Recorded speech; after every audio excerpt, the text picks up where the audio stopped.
Baik, kita mulai Bapak Ibu sambil menunggu peserta lain join. Assalamualaikum warahmatullahi wabarakatuh. Waalaikumsalam warahmatullahi wabarakatuh. Kan Salisa Ramadhanuma sebagai moderator hari ini yang bakal nemenin Bapak Ibu di webinar Talent Management Profesional dari jam 7:30 sampai jam 8:30 malam nanti bersama pemateri kita hari ini, Pak Irwan Syah Manap. Pak Irwan Syah, boleh dicek sound lagi, Pak? Oke, selamat pagi, selamat malam, assalamualaikum.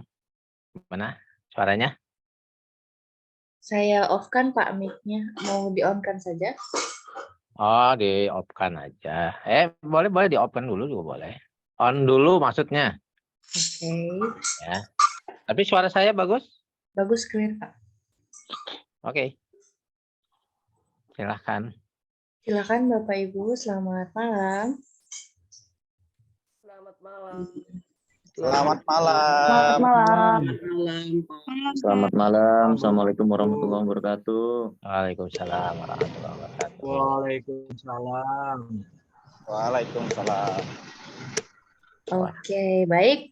Terima kasih Bapak Ibu. Nah, sedikit kita bacakan terlebih dahulu profil pemateri kita. Pak Irwan Syah Manap adalah praktisi HRM lebih dari 25 tahun dan hubungan industrial lebih dari 15 tahun, pengurus GNIK Bogor Raya, anggota Asosiasi Coach Kompeten Nasional ACKN, General Manager HRGA SHE dan IT PT Andalan Food System, trainer Neo NLP Society dan HRM Internasional, public speaker dan hipnoterapis, direktur LPSD Visi Cita Karya dan Associate Trainer Revolution My Indonesia.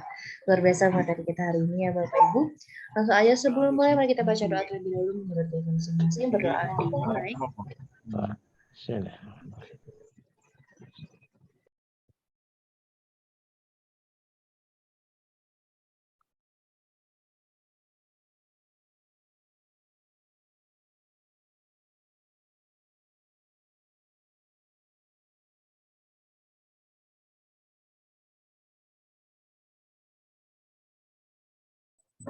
Berdoa selesai, terus selanjutnya kepada Pak Irwan Syah kami persilahkan.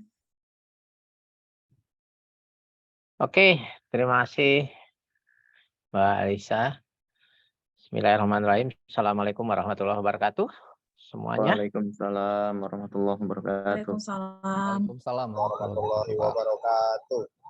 Oke, terima kasih yang sudah menjawab salam saya. Saya doakan yang menjawab salam saya diberikan kesehatan, Amin ya kelancaran, rabbal alamin. ya. Berikan kemudahan segala urusan, diberikan anak-anak yang soleh-solehah. Apalagi karirnya naik, yang jomblo insya Allah jodohnya dapat tahun ini ya. Dan yang paling penting yang jawab salam saya tadi, saya doakan kalau punya hutang-hutangnya lunas tahun ini, oke? Amin, amin. Amin ya rabbal alamin. Oke, kayaknya kalau yang amin belakangan yang paling nyaring kayaknya utang yang paling banyak tuh. Baik, terima kasih. Malam ini luar biasa, kita malam Sabtu ya. Oke, malam Sabtu. Selamat bergabung. Ada teman saya nih Pak Happy. Teman-teman saya yang lain juga terima kasih sudah bergabung pada malam hari ini. Luar biasa. Jadi ini kali keberapa ya saya membawakan materi ini, kayaknya udah setahun deh lebih saya membawakan materi ini gitu ya. Dan nggak bosan-bosannya gitu ya, teman-teman juga bergabung gitu ya untuk belajar. Saya lihat ada beberapa yang sering sekali mengulang ini. Mengulang. Mungkin kalau lagi ujian tuh kena remedial gitu ya, jadi diulang gitu ya. Nggak apa-apa, semakin sering kita mengulang, insya Allah akan semakin mantap gitu ya, semakin kompeten ujungannya. Oke teman-teman, kita mulai aja karena waktu saya nggak panjang, karena hari ini adalah introduction. Dan nanti untuk yang sertifikasi saya akan ada kelas 2 malam pada malam Selasa dan malam Rabu gitu ya. Tapi nggak masalah, hari ini pun teman-teman juga akan mendapatkan, insya Allah akan mendapatkan ilmunya ya. Izin saya menggunakan slide presentasi saya teman-teman. Apakah sudah terlihat? Udah kelihatan Pak Haji? Sudah. Sudah Oke. Pak. Sudah. Siap. Sudah, Pak. Oke, sebentar ya. Jadi malam hari ini kita saya akan sedikit kita ngobrol-ngobrol aja lah gitu ya terkait talent management profesional. Gitu. Nah, kalau katanya ini gitu ya bahwa ternyata 87% mahasiswa Indonesia itu merasa salah jurusan. Benar nggak sih gitu ya? Ya saya sih salah jurusan ini, saya Fakultas Pertanian kerjanya di Human Resources terus dari zaman dulu sampai sekarang.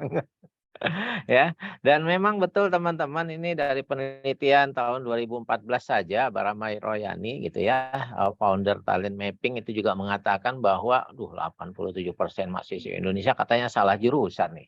Saya nggak tahu nih teman-teman juga merasa salah apa enggak ya, nggak penting gitu ya. Namun kalau kita udah salah jurusan, itu nanti gimana karir kita ya? Wah, itu kan berikutnya pertanyaannya. Dan biasanya memang kalau kita mau masuk perguruan tinggi, udah langsung mikir, jangankan masuk perguruan tinggi teman-teman. Yang mau ngambil penjurusan di SMA aja udah ngambil talent mapping dulu untuk mengetahui bakatnya di mana, katanya ya, seperti itu. Mau masukkan anak di sekolah aja udah langsung disuruh ikutan talent juga gitu, talent mapping. Supaya sesuai dengan bakatnya katanya, minatnya. Seperti itu. Tapi jangan khawatir teman-teman, kita malam ini akan bicara talent management. Karena kalau bicara bakat, kita bicara talent.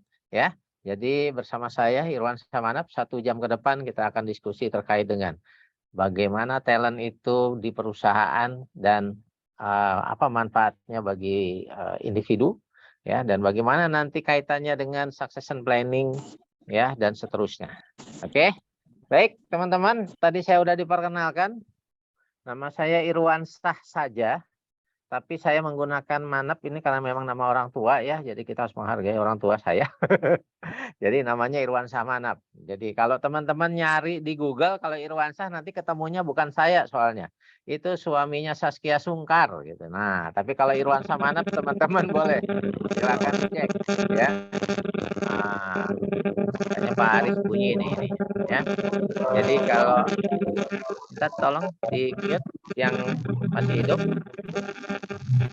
Bentar. Oke ya. Jadi teman-teman, kalau teman-teman nyari di Google pakai Irwan Samanap akan ketemu saya ya. Silahkan kalau mau mampir di IG saya, di Facebook saya, di LinkedIn saya juga silahkan ya, supaya nanti kita bisa terus berkomunikasi dan teman-teman juga akan mendapatkan informasi terkait dengan webinar-webinar yang kami lakukan ya, baik yang free webinar, banyakannya sih free dibanding yang berbayar gitu ya, dan nanti teman-teman kita bisa belajar bersama. Oke, saya nggak jelaskan lagi siapa saya karena materinya bukan tentang saya teman-teman. Baik, ini ada sertifikasi yang saya dapatkan khusus terkait dengan talent management ya dari L Institute. Nah, meskipun kita sedang webinar ya, tetap saja saya menyampaikan safety induction ya.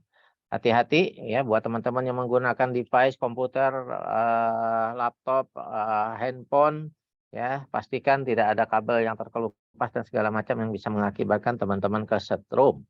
Kemudian pencahayaannya juga tolong dipastikan aman buat mata karena kalau 1 jam penuh terpapar itu juga akan mempengaruhi kepada kesehatan mata Anda. Dan kalau yang di ruangan yang langsung bersentuhan dengan AC, pastikan tidak langsung secara berada di bawah paparan AC-nya ya, karena itu juga akan berpengaruh kepada kesehatan Anda semua. Oke, teman-teman, kita lanjut. Ini adalah objektif kita malam hari ini. Paling tidak saya berharap teman-teman semua, oh ya saya panggil teman-teman ya. Karena di RMI itu kita disebutnya sebenarnya mitra gitu ya, mitra pembelajar. Jadi teman-teman mitra pembelajar, ini adalah objektif kita pada malam hari ini ya. Harapannya nanti setelah selesai ini teman-teman mengetahui manfaat talent management bagi perusahaan dan bagi karyawan, kemudian apa itu bakat, apa itu talent pool, dan talent management itu sendiri. Kemudian nanti apa sih pilarnya gitu ya, apa sih komponennya talent management, bagaimana cara melakukan tahapan talent managementnya sendiri seperti apa, terus human asset value itu apa sih gitu ya, atau kita yang biasa disebut dengan employee mapping. Ya, jadi paling tidak itu yang hari ini teman-teman bisa dapatkan. Untuk lebih detail bagaimana nanti cara membuatnya dan segala macam itu memang waktunya tidak cukup hanya dengan 1 jam ini. Maka saya sediakan waktu 2 malam nanti malam Selasa dan malam Rabu bagi teman-teman yang memang akan mengikuti sertifikasi talent management ini sendiri. Oke, teman-teman, sekarang saya minta kerjasamanya. Silahkan ditulis di dalam kolom chat, gitu ya, biar nggak sendirian nih, ya. Jadi tolong ditulis di kolom chat, apakah aset sebuah organisasi itu? Ya, boleh di chat teman-teman. Kira-kira apa sih aset sebuah perusahaan atau sebuah organisasi? Silakan, tolong dibantu dituliskan. Ya, kalau kita mau bicara aset. Aset itu apa sih sebenarnya? Nah, kalau dalam sebuah organisasi atau perusahaan kira-kira apa ya? Ada yang mau nulis? Ini udah ada yang nulis berapa? Karyawan, fasilitas SDM, ya, kemudian pekerja SDM, aset tetap, aset tidak tetap, HC, SDM, fasilitas. Wow, mantap ini ya. Tapi kok nggak ada yang bilang duit ya? Teman-teman, aset itu uang, tahu nggak? Ya, kan kalau kita bicara aset, ya, aset tidak bergerak, ya. Oke, baik, terima kasih teman-teman semua. Jadi kalau kita bicara aset sebuah organisasi, tentu saja yang kita pahami pertama adalah bangunan, ya, dan uang, ya, itu aset teman-teman. Teman-teman kalau punya bangunan itu aset, punya uang itu aset yang disimpan, ya, deposito, giro dan segala macam, ya. Kemudian customer, nah tadi nggak ada yang jawab nih customer. Teman-teman dalam sebuah organisasi, dalam sebuah perusahaan, customer itu aset, ya. Customer orang yang membeli produk kita, gitu ya, dan kita harapkan dia terus beli dan menjadi pelanggan kita, itu aset teman-teman, ya. Jadi ini adalah penting sekali. Dan yang pasti kalau kita di perusahaan terutama yaitu mesin-mesin, ya kan.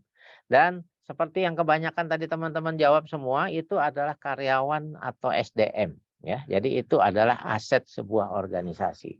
Nah, kemudian dari 4 atau 5 ini mana yang menurut teman-teman aset terbesarnya dari sebuah organisasi kira-kira?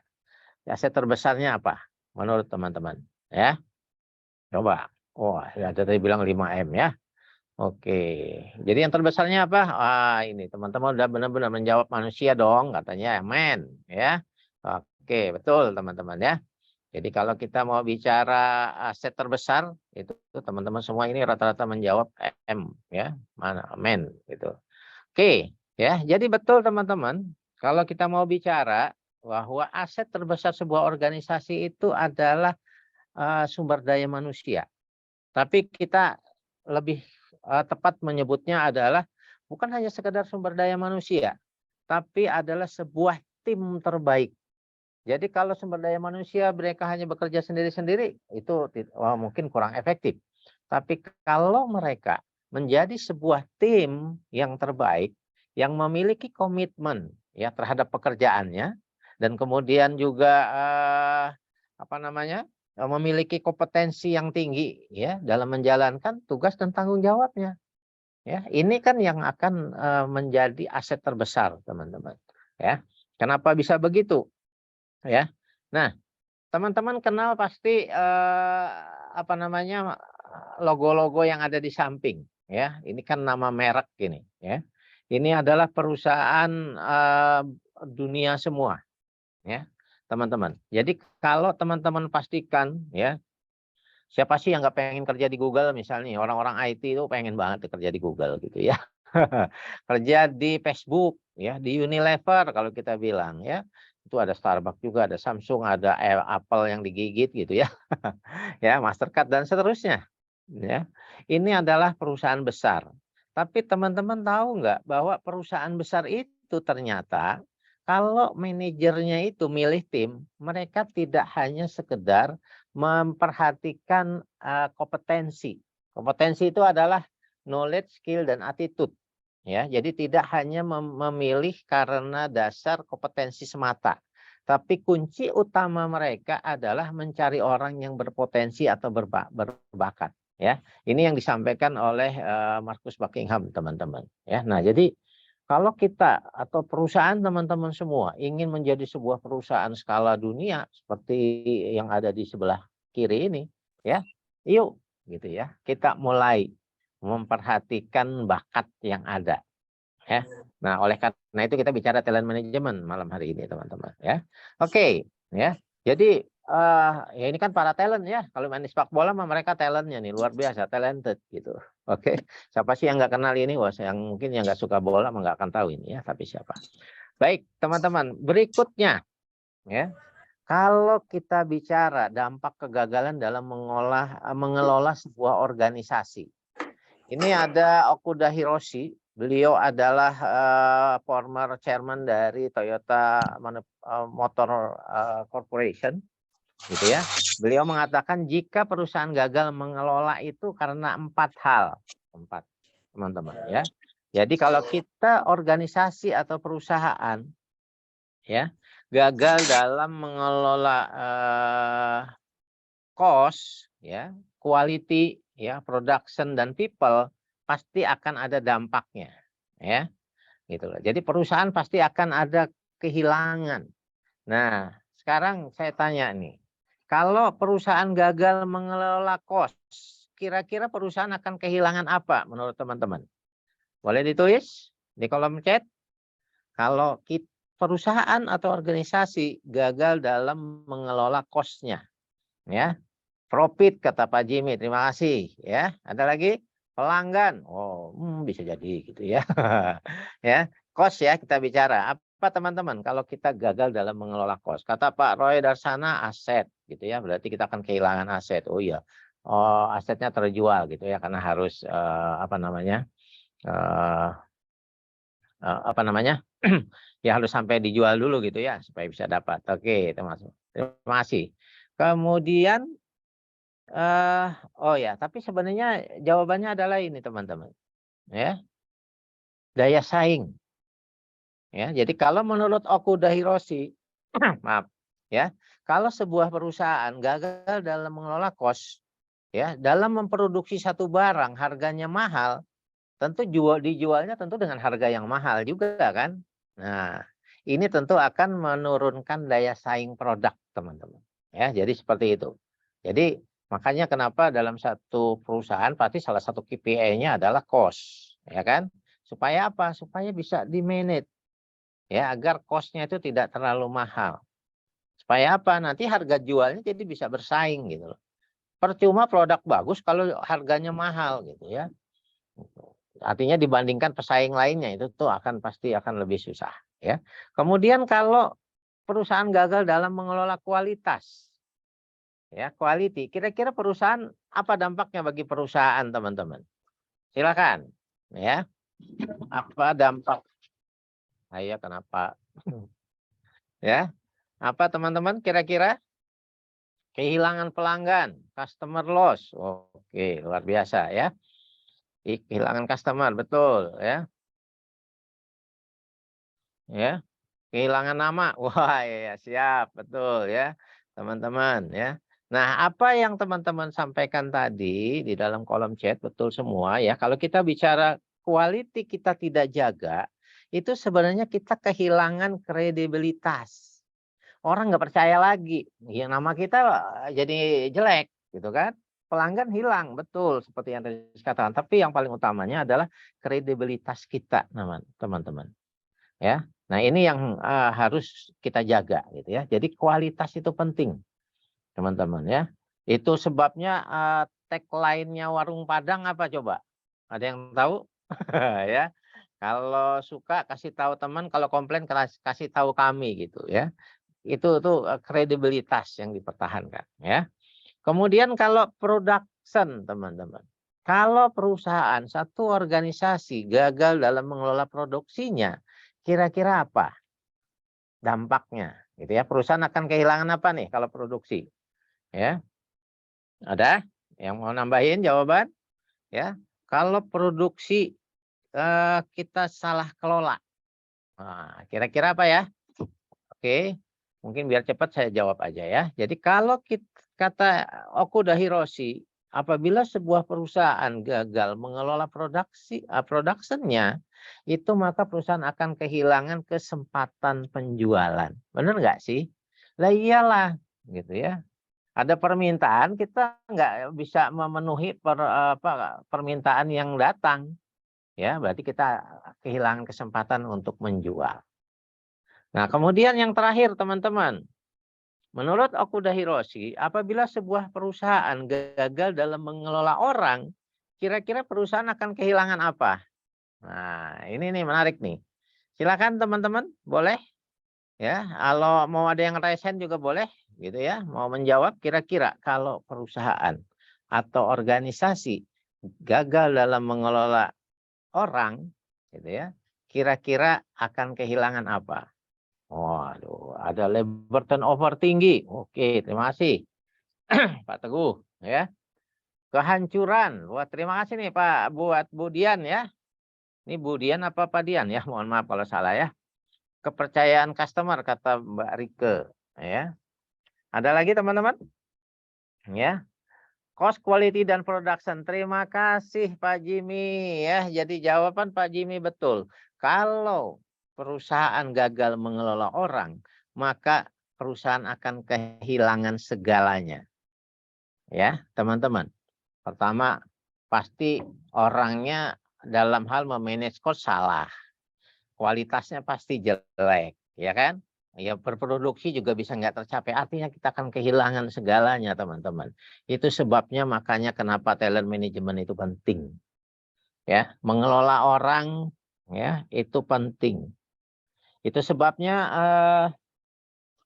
saya lupa siapa yang mengatakan ya, bahwa business is about people, gitu ya. Jadi bisnis itu sebenarnya adalah tentang orang, teman-teman. Kita tidak sedang membangun bisnis, tapi kita membangun orang. Karena orang inilah yang akan membangun bisnis kita.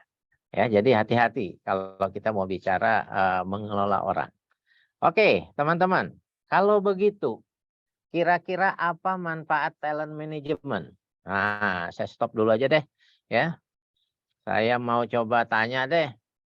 Selamat malam Pak Teguh Haryanto. Kebetulan Bapak yang terlihat di muka saya ini. Ya. Pak Teguh. Ya Pak. Ya, menurut Pak Teguh, kira-kira apa manfaat talent management bagi perusahaan? Kalau perusahaan Ya. menerapkan talent. Ya.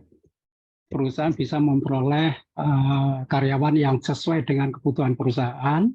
Ya. Perusahaan setelah perusahaan memperoleh karyawan sesuai dengan kebutuhan perusahaan, perusahaan bisa mengembangkan karyawan itu sendiri, bisa mempertahankan karyawan, dan karyawan itu ujung-ujungnya bisa memberikan kontribusi yang tinggi sampai dengan ke ujungnya ketika dia akan pensiun. Artinya jenjang karir dan lain sebagainya itu akan tersusun dengan baik. Mantap, mantap, luar biasa Pak Teguh ya.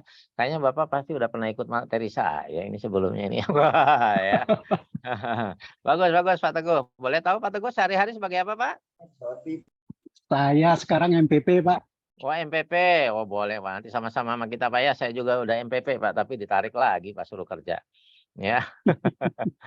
Oke.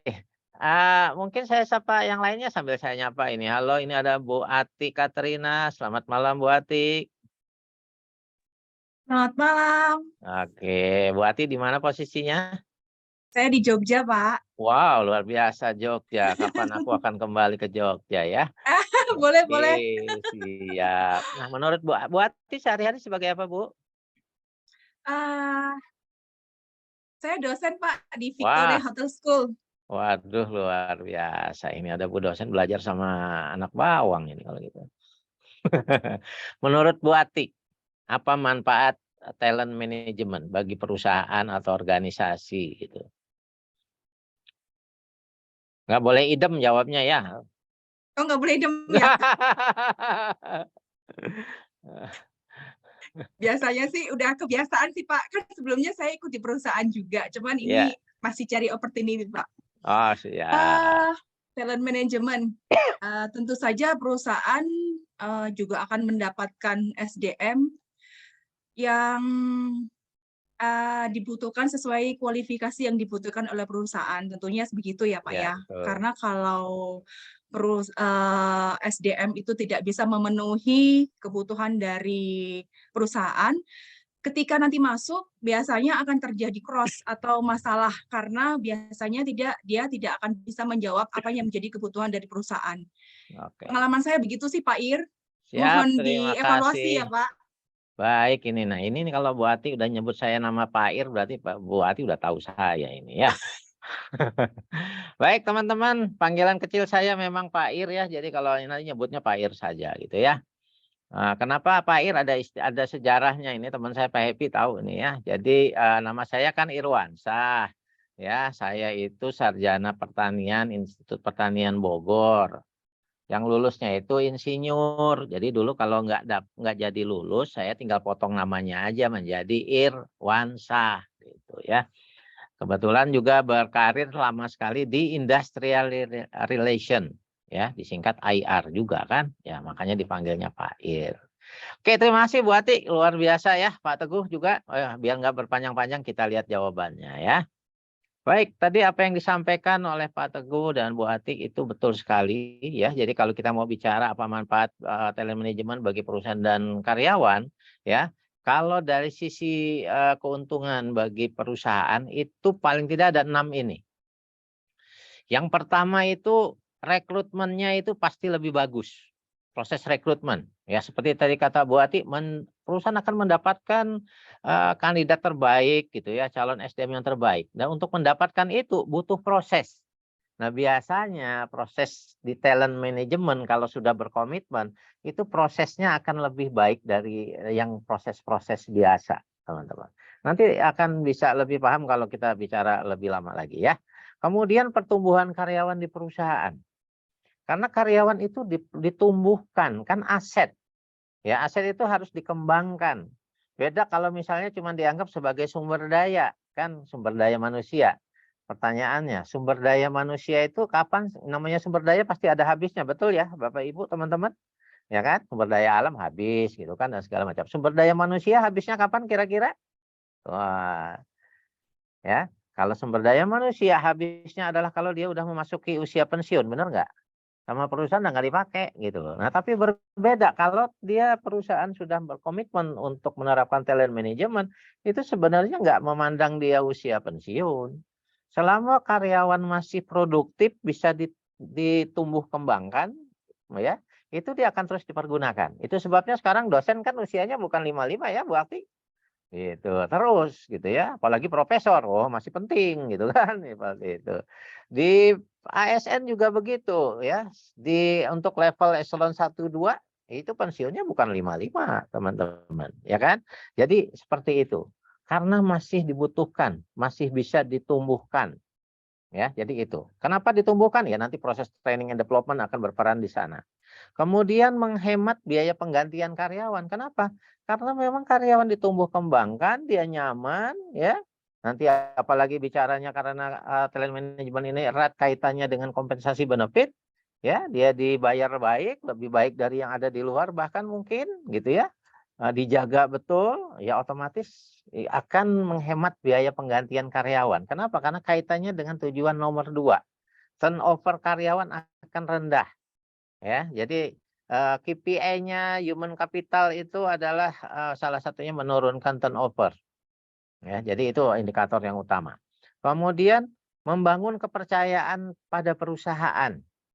Teman-teman, logo-logo yang tadi, nama-nama perusahaan yang tadi, kita disebutkan aja pasti kita udah percaya ya. Unilever, Danone, kalau kita mau bicara. Siapa lagi? Tadi Yahoo, ya, dan seterusnya. Kita sudah percaya gitu. Oh, ini perusahaan baik gitu, teman-teman. Ya, jadi sama dulu saya juga waktu masih kuliah, saya pengen Bang ini di tempat saya di Bogor ada satu perusahaan yang luar biasa gitu ya. Perusahaan besar, perusahaan ban terbesar ketiga di dunia. Ya, jadi waktu kuliah aja saya bilang, "Oh, saya pengen deh bisa masuk di situ." Dan alhamdulillah akhirnya benar-benar kejadian. Ya, jadi kalau kita berdoa ternyata diijabah kalau memang kita kuat, teman-teman, ya. Dan itu perusahaan yang bagus. Kepercayaan, ya, itu akan langsung gitu, teman-teman. Kemudian memperluas kesempatan pengembangan karir. Kenapa? Karena di perusahaan yang menerapkan talent management itu memang orang-orangnya itu disiapkan. Ya, jadi jenjang karirnya itu biasanya sudah lebih jelas. Kenapa? Karena nanti kaitannya dengan bagaimana kita membentuk talent pool, kemudian itu talent pool ini yang nanti akan diarahkan menjadi succession untuk leader-leader selanjutnya, ya. Jadi otomatis kan karirnya disiapkan, ya, dan mengurangi turnover itu dari sisi perusahaan. Dari sisi karyawan, ya tentu saja ya sama kurang lebih. Pertama, pola karirnya udah ada jelas di sana. Dia mempunyai kesempatan pengembangan karir. Nilai karyawannya selalu dikembangkan. Ya, kenapa selalu dikembangkan? Karena nanti teman-teman akan melihat ya bahwa kalau kita bicara talent management itu kita akan bicara selalu yang namanya gap kompetensi analisis. Ya, jadi kalau memang nggak sesuai ditingkatkan. Nah, gitu ya, luar biasa. Ya otomatis akan juga meningkatkan motivasi dan komitmen karyawan. Karena jenjang karir, karena kompensasi benefit, karena ya macam-macam banyak yang memang menjadi lebih baik ya buat karyawan. Ini adalah manfaatnya teman-teman. Oke, clear sampai di sini Bapak Ibu? Nah, saya cek dulu. Oke, luar biasa ya. Kemudian, nah, mengapa talent management itu penting bagi organisasi perusahaan? Nah, kira-kira kenapa penting sekarang? Kalau tadi penting buat perusahaan, buat karyawan, sekarang saya nanya lagi nih, teman-teman. Kenapa sih talent management itu penting sebenarnya? Ya, saya stop dulu di sini. Ada yang mau nyoba jawab? Ya, sebentar, saya cek dulu. Saya nggak mau ngasih ke Pak Happy ah. Ya, yang lain dulu, yang lain. Ayo. Siapa ya? Saya cek dulu. Ini ada Pak Sidarta Adiputra. Halo Pak Sidarta. Apa kabar? Selamat malam. Bisa dibuka? Ya. Bapak. Selamat malam. Siap. Suaranya putus-putus Pak Sidarta. Halo. Akan. Oh, siap. Pak Sidarta di mana, Pak?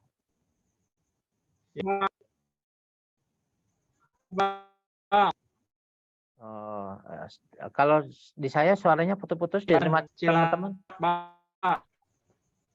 Di Malang apa Makassar ya? Saya nggak dengar nih. Pak Epi dengar nggak suaranya?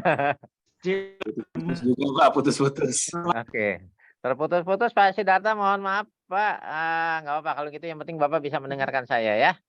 Oke ya, punten. Ya, silakan Pak di mute kembali. Kata teman-teman yang lain juga terputus-putus ini, ya. Maaf Pak, putus. Iya, putus-putus Pak Sidarta. Oke, Iya, tadi saya Pak. Oke, ini di kolom chat ada yang menjawab gitu ya, memiliki orang yang tepat untuk kerja yang tepat, meningkatkan retensi karyawan dan segala macam. Tadi kan pertanyaan saya, kenapa talent management itu penting ya? Gitu, ya. Oke, saya jawab aja deh, ya, supaya tepat sasaran. Wah, oke. Baik, teman-teman, kenapa talent management itu penting? Karena gini, nggak ada perusahaan yang tidak ingin strategi bisnisnya nggak tercapai. Tidak ada perusahaan, tidak ada owner, tidak ada top manajemen yang tidak ingin untung. Gitu ya. Artinya apapun yang sudah direncanakan, bisnis plan-nya itu bisa tercapai. Bisnis risetnya tercapai. Nah, oleh karena itu biasanya kan perusahaan, organisasi, top manajemen itu sudah punya strategi bisnis. Maka talent management akan bisa membantu perusahaan, organisasi, manajemen gitu ya untuk bisa mencapai bisnis risetnya. Dengan cara apa? Gitu ya. Tentu saja talent management tidak akan berdiri sendiri karena nanti di dalamnya itu ada komponen performance manajemennya harus benar, karir developmentnya harus benar, leadership developmentnya, termasuk employee engagement. Ya, kalau ini semua sudah dibenahin gitu ya, maka nanti insya Allah bisnis risetnya akan bisa tercapai ya. Kemudian ya, nah ini kalau kita mau bicara bakat itu apa sih sebenarnya ya? Kan tadi kata Marcus Buckingham bahwa salah satu utamanya mereka memilih kandidat gitu ya, itu nggak cuman melihat dari kompetensi saja ya, tapi mereka melihat bakatnya.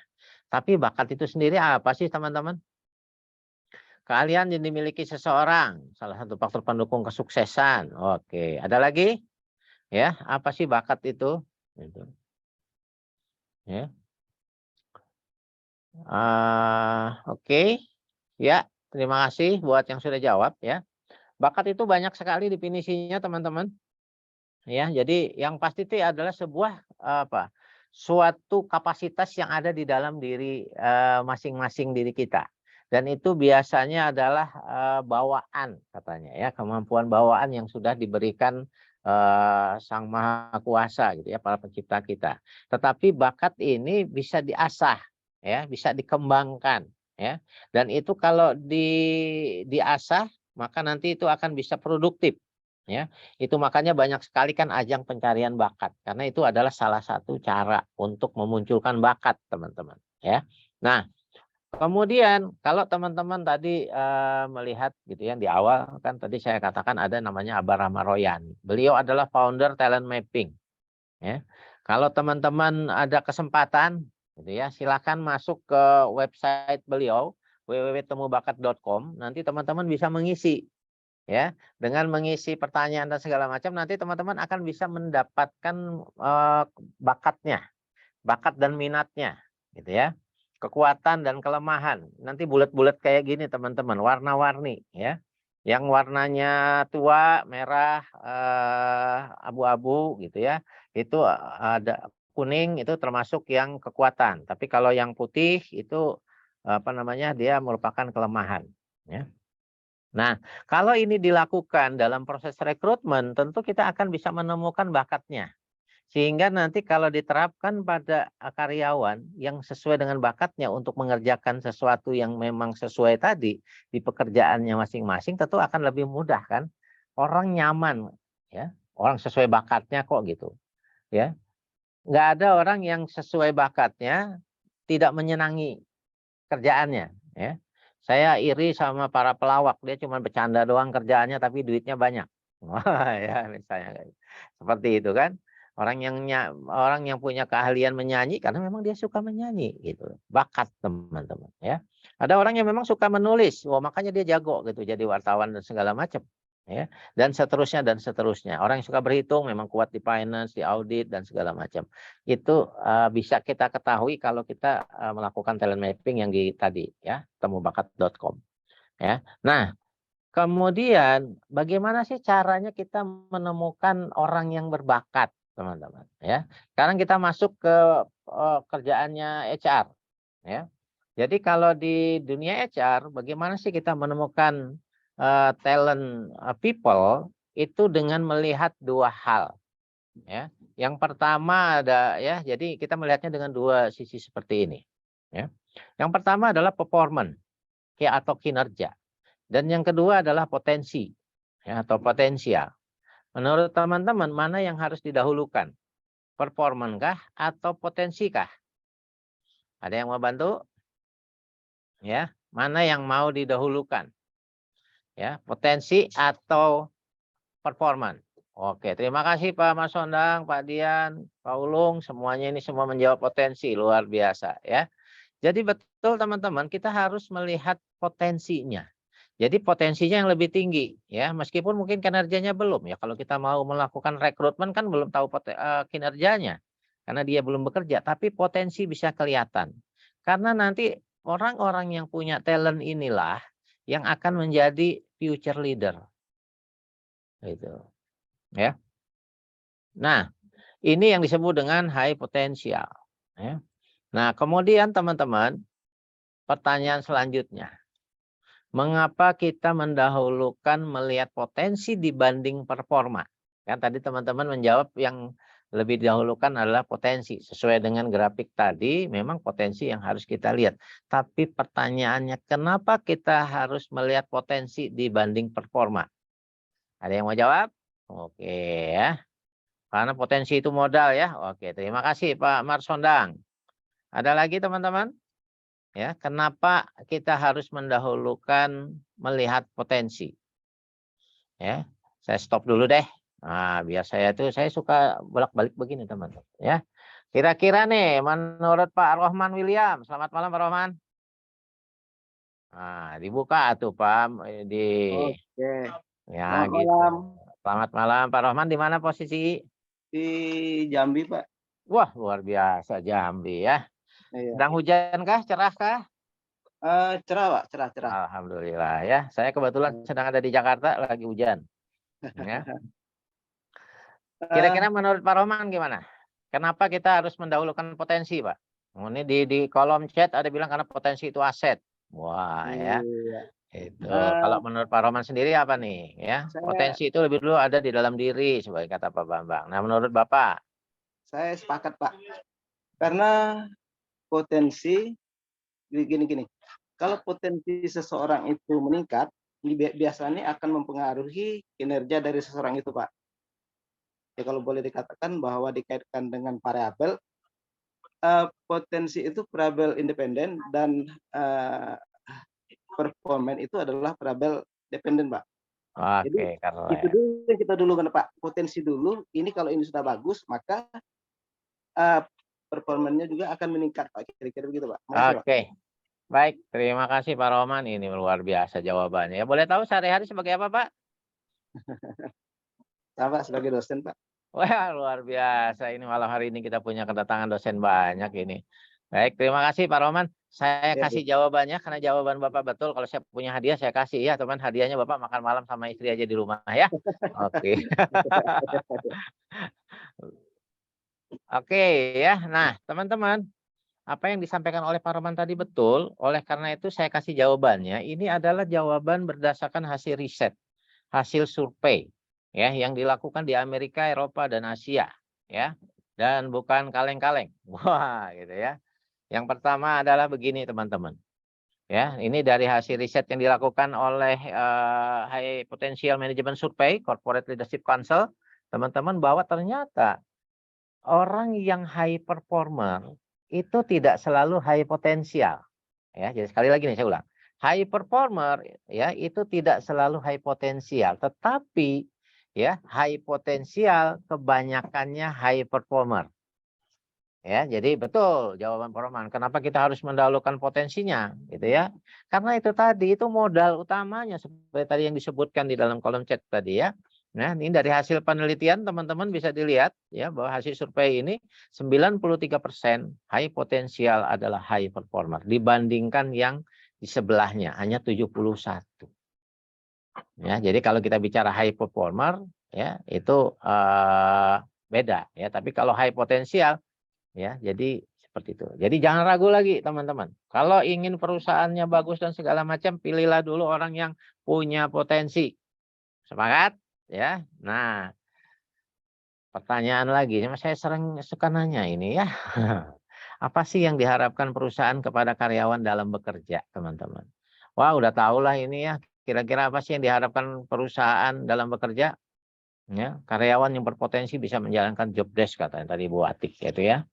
Kira-kira apa nih teman-teman? Apa yang diharapkan? Kalau kita kerja itu apa sih yang diharapkan sama perusahaan? Sama bos kita? Produktif. Terima kasih Pak Marsondang, aktif sekali, luar biasa ya. Oke, yang lain? Apa yang diharapkan? Menghasilkan revenue kata Bu Atik. Keren ya.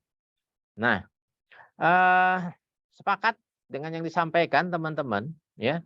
Yang pasti ya seperti ini. Ini disampaikan oleh Pak Rian Martian, salah seorang pakar HR, ya HRM, ya. Ini di dalam bukunya Human Resource Management 4.0, halaman 96 mengatakan bahwa begini. Ini ada hubungan antara bakat, ya, talent dan knowledge. Bahwa kalau kita tadi kan pertama nyari bakat orang, ya, kemudian orang itu udah punya keterampilan, ya, ditambah dengan pengetahuannya yang baik, maka orang dengan tiga hal ini itu kalau disuruh kerja ya maka dia akan mempunyai prestasi yang terbaik ya. Jadi orang berpotensi itu hasil performanya pasti baik. Inilah yang disebut dengan talent teman-teman ya. Jadi kata Pak Rian Martian inilah. Jadi kita kalau mengelompokkan orang-orang yang ada di dalam organisasi kita di perusahaan kita, carilah orang yang punya tiga hal ini. Bakatnya ada, keterampilannya bagus, pengetahuannya bagus. Oke? Ya, jadi gitu. Karena nanti mereka akan bekerja secara baik. Prestasi ini yang diharapkan, ya kan? Nah, kemudian ada istilah talent pool. Talent pool itu adalah sekelompok orang yang memiliki nilai bertalenta dan mampu menunjukkan kinerja unggul atau istimewa dan menjadi panutan atau cermin bagi karyawan. Ya, dan dia punya perilaku yang baik sesuai dengan norma-norma yang ada di perusahaan. Nah, ini yang menjadi tugas kita, gitu ya, untuk bagaimana nanti kita membentuk, ya, mencari, mengelompokkan orang yang kita anggap sebagai talent pool. Karena dari talent pool inilah nanti yang akan kita jadikan untuk sebagai future leader, ya, orang yang akan menggantikan diri kita sebagai manajer, sebagai direktur, ya, sebagai posisi-posisi kritik.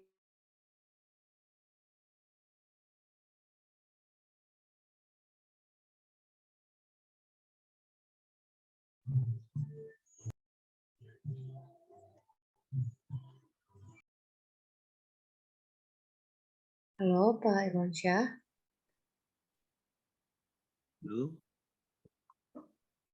Oke, baik, sepertinya Pak Irwansyah terputus. Bapak Ibu mohon ditunggu terlebih dahulu. Oke.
Oke, teman-teman, mohon maaf, ya.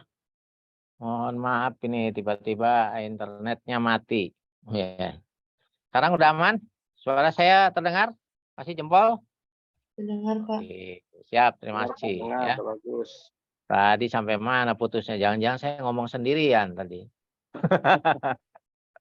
Oke, ya. Baik, kita lanjutkan. Tadi kan kalau nggak salah kita ngomongnya saya sampai di sini ya. Talent pool. Benar ya? Tadi sampai di sini ya, teman-teman. Benar Pak Roman? Iya Pak, iya Pak. Ya. Betul Pak, Boleh betul. sampai sini ya. Oke, ya jadi tadi talent pool. Jadi talent pool ini adalah seperti ini. Adalah kelompok orang-orang yang bertalenta, bagus dan segala macam yang nanti akan dilanjutkan, didevelop untuk menjadi para penerus pimpinan masa depan, ya, future leader, ya. Kemudian ini adalah definisi talent manajemennya, ya. Jadi sekarang teman-teman akan bisa mengerti, ya, memahami talent manajemen itu apa sih? Yang pertama adalah cara menemukan orang yang sesuai dengan bakat dan kekuatan yang dimilikinya. Ya, jadi cara menemukan. Kemudian setelah ditemukan, diperkaya dengan pengetahuan dan keahliannya, ya, untuk dia mengembangkan bakat yang dimilikinya tadi, ya. Supaya apa? Supaya akhirnya mereka itu bisa mencapai kinerja terbaiknya. Ya kan? Jadi seperti tadi definisinya ya. bakat ditambah skill ditambah knowledge, nanti dia akan mempunyai prestasi terbaik. Jadi talent management itu seperti itu. Bagaimana cara menemukan, setelah ditemukan dipercaya, kita intervensi istilahnya ya, untuk knowledge dan skillnya, untuk kemudian bakatnya itu berkembang supaya kemudian bisa mencapai kinerja terbaiknya.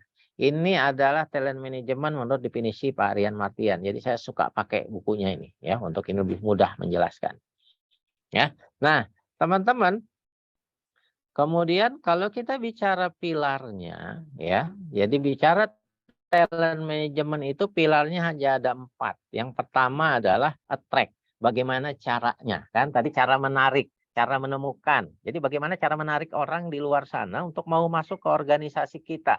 Ya, itu sebabnya kalau perusahaan itu sudah bagus kan, itu nggak perlu ditarik pun orang ngelamar sendiri gitu loh. Nama-nama perusahaan yang memang sudah terkenal bagus itu dia akan menarik gitu.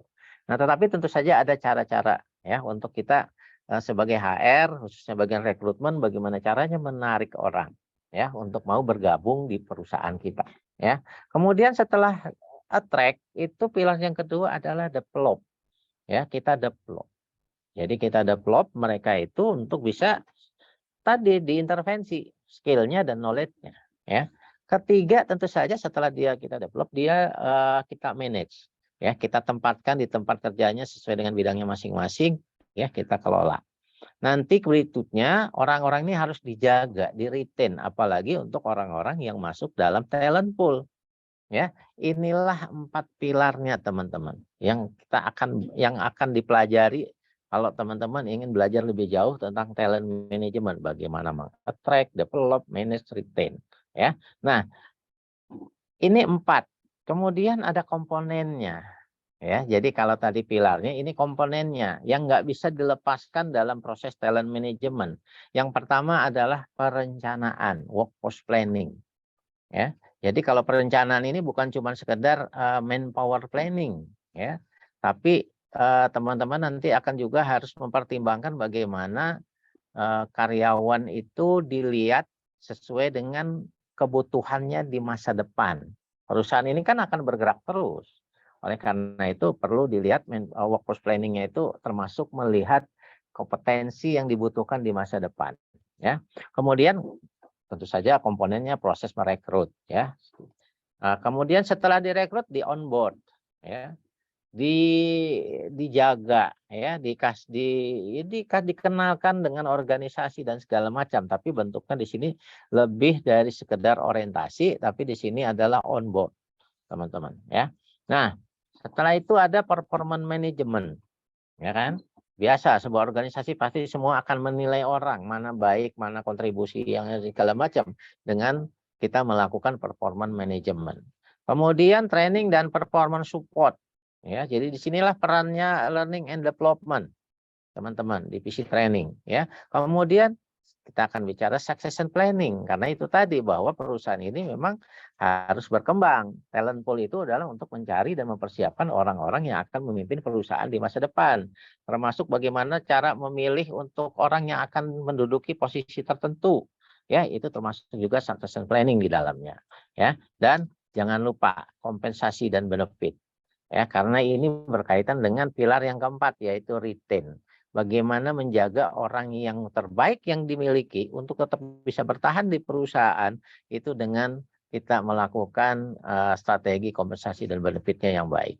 Ya, dan yang paling penting juga itu adalah critical skill dan gap analysis. Seperti tadi saya bilang bahwa perusahaan yang menerapkan talent management itu akan selalu menumbuhkan. Ya, karena menumbuhkan itu berarti butuh penilaian dulu, analisis gap kompetensinya. Ya, begitu udah ketahuan ada gapnya, maka akan diintervensi dengan training and development. Ya, ini adalah 8 komponen talent management, teman-teman. Ya, nah kalau kita bicara bagaimana menemukan talent people, ya itu kalau hanya melihat performan, maka performan itu ibarat gunung es itu yang hanya terlihat di atas. Ya kan? Jadi performan itu adalah yang terlihat di atas, ketahuan kok, gampang melihat orang itu baik apa tidak, lihat aja hasil kerjanya. Ya, apa yang muncul ya itu yang terlihat. ya. Tapi kita tahu bahwa kalau ibarat gunung es, bawahnya itu lebih besar dibandingkan yang terlihat di atas.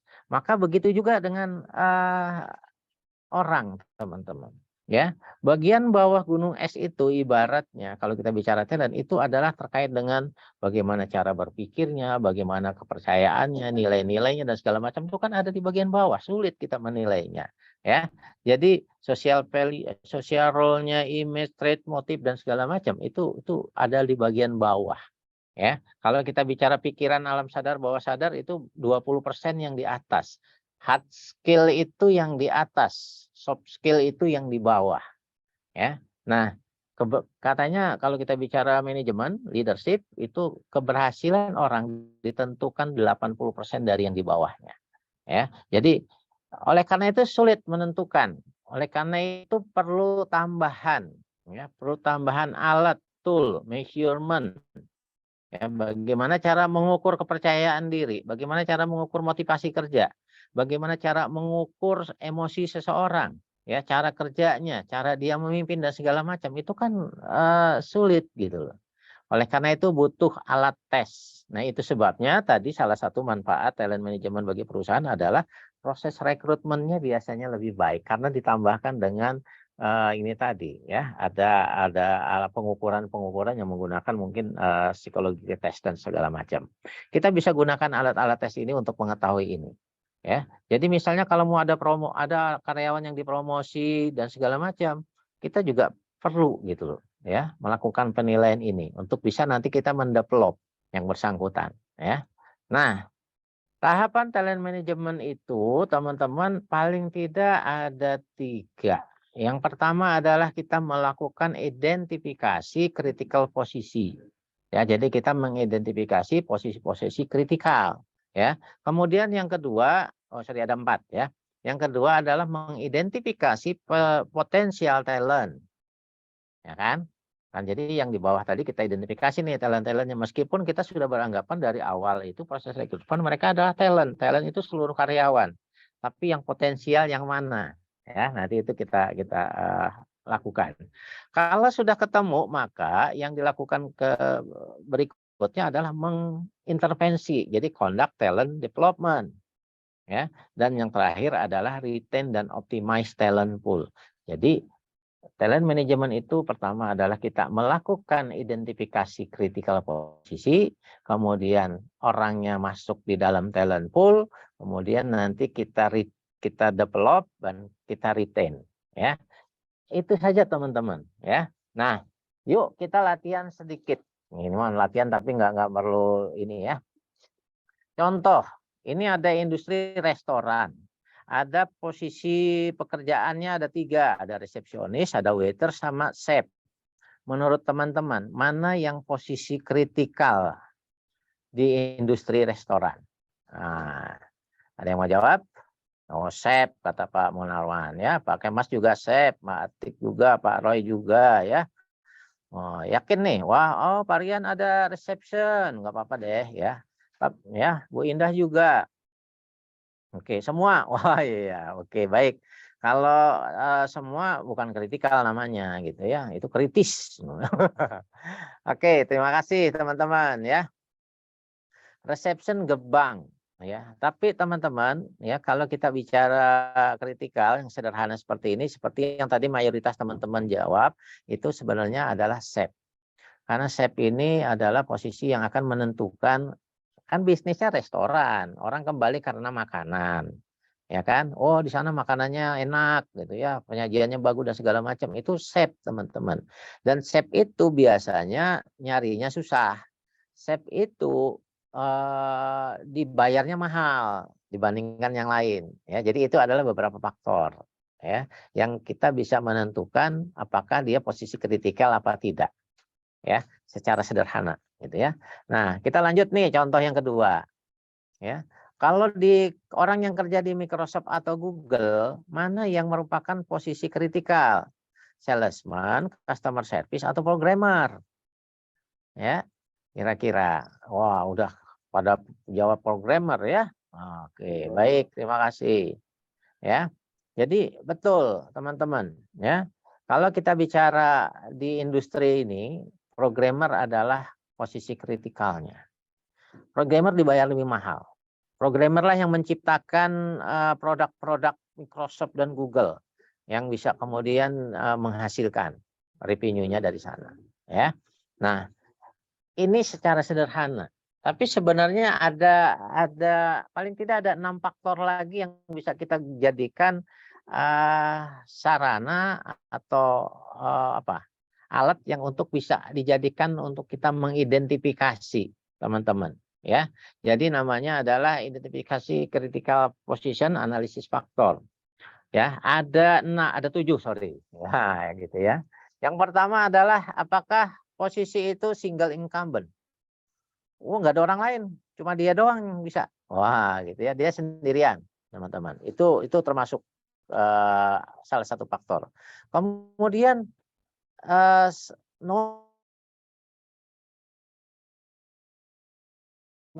cuma dia yang bisa, dia expert banget, gitu ya. Oh, berarti dia juga boleh dimasukkan sebagai faktor, sebagai orang yang kita anggap sebagai nanti critical posisi. Rare in market itu maksudnya susah, jarang didapat, ya nyarinya susah. Kalau bicara rekrutmen, nyarinya susah gitu ya, gitu ya. Kemudian yang keempat, kita juga harus melihat posisi ini, terutama yang ngedudukin posisinya, itu apakah akan memasuki usia pensiun apa tidak dalam 5 tahun ke depan. Ya, jadi kalau sudah ada orang di posisi itu, tapi ternyata dia mau pensiun di dalam kurun waktu 5 tahun, masukkan sebagai salah satu faktor. Dia termasuk yang kritikal. Ya, kemudian orang yang mempunyai networking yang sangat baik. Ya, wah, Pak siapa namanya tadi ya, misalnya ini Bu Sartika. Ya, Bu Sartika ini di perusahaan itu punya kenalannya banyak banget. Customer itu banyak suka gitu ya, yang Bu Sartika hebat deh kalau menemukan customer baru gitu ya, itu karena networkingnya ya. Nah, jadi networking itu juga bisa dijadikan salah satu faktor untuk kita masukkan sebagai apakah seseorang itu masuk dalam posisi kritikal apa tidak ya. Kemudian yang paling gampang tentu saja adalah orang-orang yang menjadi pimpinan departemen ya. Itu jadi otomatis C-level, D-level itu kita akan masukkan ya. Dan yang ketujuh adalah geografi. Kadang-kadang di satu daerah ya, itu dibandingkan daerah yang lain itu juga berbeda-beda. Ada posisi yang mudah didapatkan tapi di daerah tertentu susah gitu ya. Jadi supply demand-nya terbatas. Ya, contoh di tempat saya itu kalau kami mau mencari posisi bubut spesialis ya, itu di Balikpapan dibandingkan dengan di Makassar beda jauh gitu ya. Makassar kami lebih gampang dapat dibandingkan di Balikpapan. Kenapa? Karena di sana pertama persaingannya tinggi.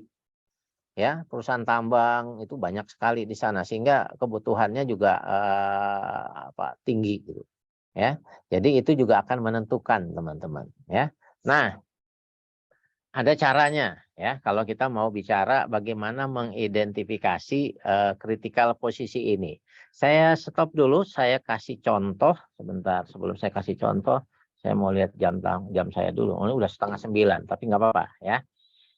Saya minta waktu sedikit Bu Alisa, Mbak Alisa ya. Teman-teman, saya kasih contoh biar mudah. Nah, apakah Excel saya terlihat? Kelihatan? Kelihatan, Mbak, kelihatan. Oke, baik ya. Nah, ini contohnya. Besar, Pak. Ya kalau digedein sebentar. Memang segitu ya. Oke. Nah, ini intinya ini adalah organisasi.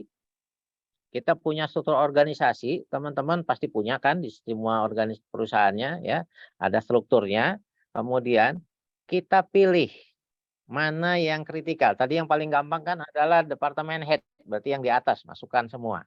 Gitu ya. Terus posisi mana yang susah? Ini contohnya IT ERP system. Jadi ini sebagai contoh saya masukkan nama-namanya. Ya. Jadi ini ada seperti ini teman-teman yang bisa kita jadikan. Misalnya production manager nama Pak Rudi. kita lakukan penilaian ya. Nama-namanya kita masukkan dulu nih. Di sini ada 4 saya ngambil contoh, ada Rudi, ada Pak Paujan, ada Irfan, ada Pak Yadi gitu ya. Kemudian kita lakukan analisis satu persatu. Ya, Pak Rudi sebagai production manager, dia single incumbent enggak? Oh, enggak, ternyata dia bukan single incumbent. Ya, masih ada orang lain yang juga berdiri gitu ya, bisa menggantikan. Di perusahaan yang lain, di perusahaan ini ada beberapa orang yang pernah menduduki posisi production manager, maka berarti no, teman-teman. Spesialisnya, knowledge dan expertise-nya enggak? Oh enggak, ternyata masih banyak orang yang memang mempunyai kualifikasi sama ya, bahkan lebih dibandingkan Pak Rudi gitu ya. Gitu ya. No, air market enggak gitu ya. Kalau misalnya yes ya udah, tapi kan production manager kayaknya lebih banyak deh kita dapatin ya. Nah, kemudian retirement dalam 5 tahun ke depan. Oh iya, ternyata memang Pak Rudi ini akan pensiun gitu ya. Maka yes ya, kalau no ya kita tulis no gitu ya. Nah, kalau dia yes gitu ya. Dan kalau ini semua sudah kita masukkan ya, termasuk networkingnya, departemen head-nya gitu ya. Ini harusnya no, harusnya yes ini teman-teman ya. Maka nanti di belakangnya akan ada critical role apa tidak. Kalau dia sudah dapat yes 1 saja, maka kita masukkan dia sebagai critical posisi. Ya, nanti yang lainnya juga begitu teman-teman. Kita tinggal masukkan ya. Ya. Seperti itu. Misalnya finance itu mah yes gitu ya. Wah ya. Ini real market enggak juga sih, tapi ya. Mau pensiun enggak gitu ya. Nah, ini oh ini yes tapi ini gitu ya. Nah, departemen head yes, geografi no. Nah, seperti ini ya. Jadi kita akan dapatkan semua. Kalau semuanya sudah terisi, teman-teman, kita lanjutkan lagi dengan justifikasi. Nama-nama yang tadi di sini itu otomatis pindah ya. Itu posisinya ya. Jadi kalau misalnya ini saya ganti bukan manajer gitu ya, apa section head.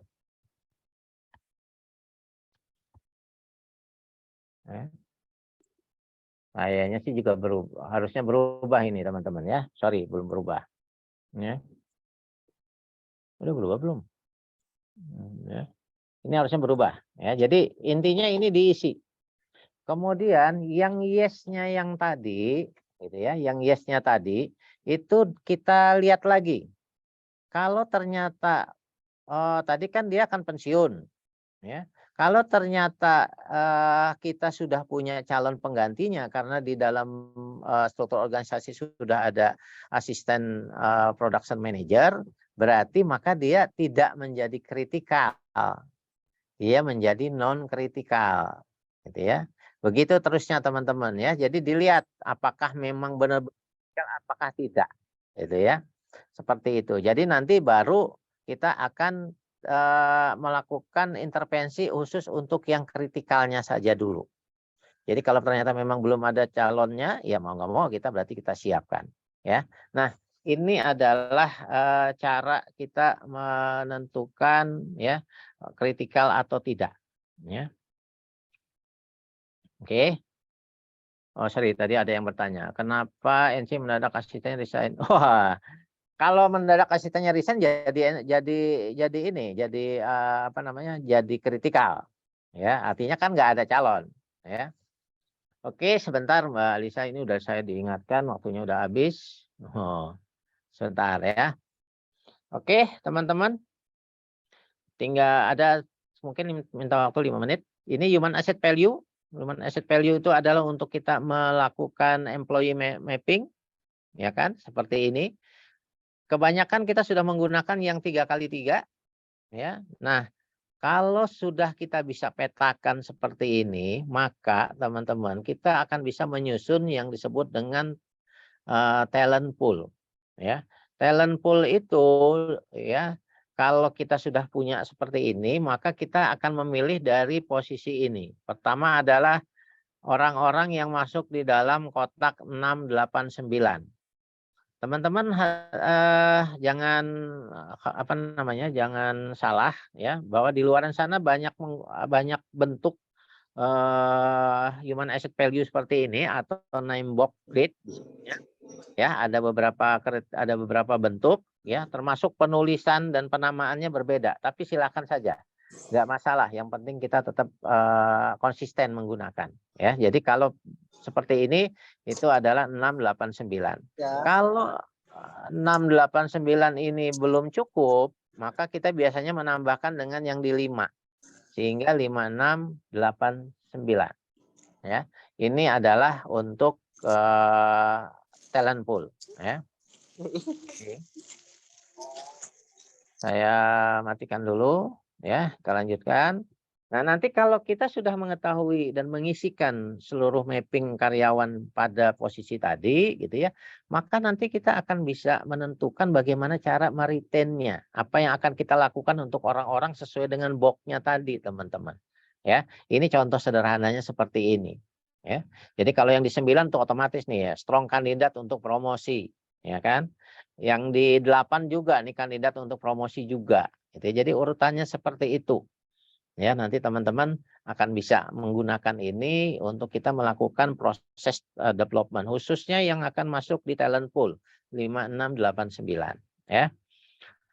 Dan kalau kita bicara succession planning itu kan kita mencari kesiapan orang. Kalau dia ready no berarti siap menggantikan. Nanti ada yang di bawahnya lagi itu yang sampai dengan 7 sampai 10 tahun pun kita tetap siapkan. Siapa saja sih talentnya gitu ya. Tapi kalau sudah 5 lah biasanya, 5 sampai 1 tahun itu benar-benar sudah merupakan objek succession planning-nya ya. Oke, itu dan nanti proses development-nya adalah seperti ini, kita menggunakan formula 70-20-10 ya. Jadi kalau mendevelop orang, ngajarin orang untuk jadi calon pemimpin gitu ya, dari sisi gap kompetensi mau kita tingkatkan, itu tidak cukup hanya dengan formal learning saja. Formal learning itu efeknya hanya 10%, teman-teman ya. Jadi kita harus mengkombinasikan 3 hal ini dan biasanya yang harus diperbanyak adalah experiential learning-nya ya. Kemudian social learning sama baru formal learning ya. Oke. Dan ini yang akan membuat karyawan betah di perusahaan itu dalam waktu lama kan. Kalau kita bicara retain tentu saja adalah yang pertama orang dibayar baik gitu ya, di mentor, menantang, challenge gitu ya pekerjaannya, ada promosi, dilibatkan, ada apresiasi, punya nilai-nilai, ada kesamaan visi juga kadang-kadang visi misi ya, diberdayakan dan dipercaya. Itu yang akan tentu membuat karyawan itu bisa bertahan lama di perusahaan, teman-teman. Ya, kesimpulannya seperti ini. Jadi talent management itu akan dapat membantu organisasi atau perusahaan dalam mengusahakan pencapaian target perusahaan. Ya, karena di dalamnya ada sumber daya manusia yang dapat dikembangkan terus-menerus ya, dan talent management ini akan memastikan tersedianya future leader di organisasi. Saya kira itu yang bisa saya sampaikan. Mohon maaf waktunya berlebih 15 menit. Mungkin kita Bu Alisa boleh ada tanya jawab 5 menit, 10 menit? Ada Pak, boleh ada yang Oke, tanya tapi di silakan. kolom chat ya Pak. Ada yang nanya di kolom chat? Betul, ada 1 orang. Mana ya? Ada yang bisa bacain? Saya aja Pak, boleh. Boleh, silakan. Dari ANH, NC tapi mendadak asistennya resign bagaimana? Oh iya, itu tadi saya udah jawab ya. Oh, udah jawab. Jadi artinya memang begini teman-teman ya. Jadi tadi kan kita tentukan dulu posisinya, orang-orangnya ya. Yang berdasarkan 7 kriteria tadi, masukkan semuanya gitu ya, masukkan semuanya, kemudian kita nilai berdasarkan indikatornya tadi, kemudian kalau dia sudah punya, artinya kita udah intervensi nih. Contohnya tadi adalah kalau production manager mau pensiun, tapi kita sudah punya asisten manajernya, ya, maka dia nggak jadi kritikal, ya. Tapi kalau asisten manajernya jadi resign, ya posisi production manajernya kan masih ada di situ, berarti dia belum ada intervensi, gitu ya. Maka ya, production manajernya jadi kritikal sekarang, karena berarti kita harus menyiapkan calonnya, ya. Nah, contoh yang lainnya adalah misalnya gini, IT kita masukkan sebagai kritikal karena keahliannya khusus, nyarinya susah, gitu kan? Udah departemen head pula, gitu ya. Nah, itu udah kita masukkan sebagai kritikal, ya. Tetapi setelah kita lihat, contoh misalnya di perusahaan saya punya 5 cabang, ya. IT manager di kantor pusat, tapi saya punya IT spesialis di cabang yang punya potensi. Berarti itu juga bisa kita masukkan sebagai justifikasi untuk kita melakukan intervensi bahwa kita sudah siapkan succession-nya, ya, gitu.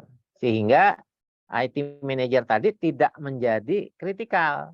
Fokus kita adalah pada IT spesialisnya yang harus kita develop, ya, untuk kita siapkan menjadi ya, apakah mau dipromosikan dulu menjadi asisten manajer IT gitu ya. Seperti itu kira-kira. Oke, teman-teman.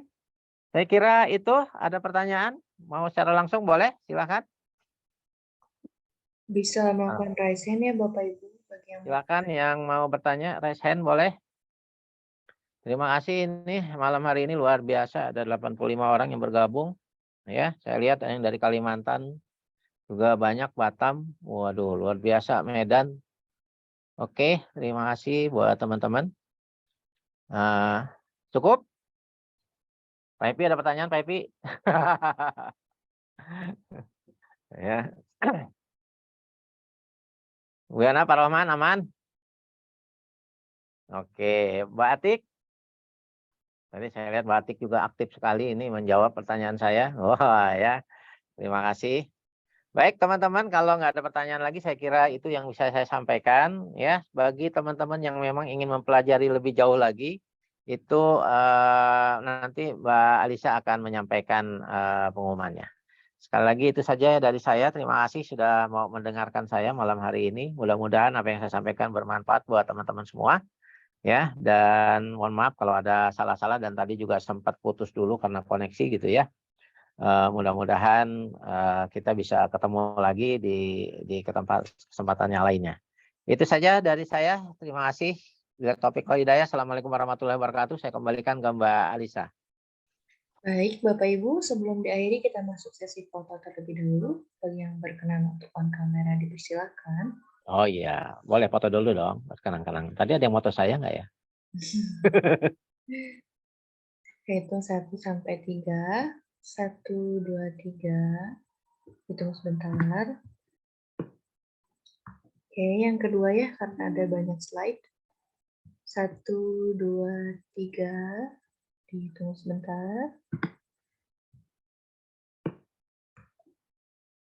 Oke, alhamdulillah webinar malam ini sudah selesai. Nah, buat Bapak Ibu yang masih penasaran dan ingin belajar lebih dalam lagi, lebih detail lagi, kita bakal ada lagi di Next Trend Certification Talent Management Professional Batch 10 hari Senin dan Selasa tanggal 6 sampai 7 Maret dari jam setengah 8 sampai jam setengah 10 malam. Waktunya lebih lama ya Bapak Ibu dan materi yang dipelajari tentunya lebih rinci lagi dan juga Bapak Ibu dapat bertanya sepuasnya nanti ke pemateri kami yaitu Pak Iwan Syahmanap. Nah, buat Bapak Ibu yang berminat bisa langsung daftar ke admin kami Mirna karena seatnya terbatas ya Bapak Ibu. Untuk malam ini kepada Pak Iwan Syah, terima kasih banyak atas ilmunya. Sama-sama Mbak. Mudah-mudahan dapat terapkan dengan baik. Amin ya rabbal alamin. Saya tutup sesi webinar malam ini. Saya Sarma di rumah pamit undur diri. Wassalamualaikum warahmatullahi wabarakatuh. Waalaikumsalam warahmatullahi wabarakatuh. Terima kasih teman-teman semuanya. Selamat beristirahat. Selamat akhir pekan.